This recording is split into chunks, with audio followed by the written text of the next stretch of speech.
El que m'agrada molt del batxillerat és que tenim un tutor individual, que t'assessora amb tot. A part de tenir el tutor de la classe, que al ser molts, doncs, poder no et fa el cas que necessites, doncs, tens un tutor individual que mira per tu, t'ajuda.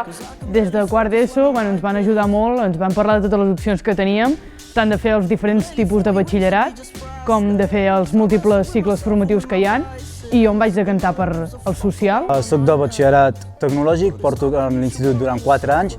És un batxillerat bastant complicat, li tens que dedicar les seves hores, però gràcies als professors es fa més còmode, més lleuger i més entenedor. Ens van explicar tots els models de batxillerat que hi havia, tots els cicles formatius que hi havia i tenies un pilot d'opcions. I jo vaig escollir la del batxillerat tecnològic i t'ajuden molt a assolir el repte que tu vols acabar fent, que és la d'arribar a la universitat.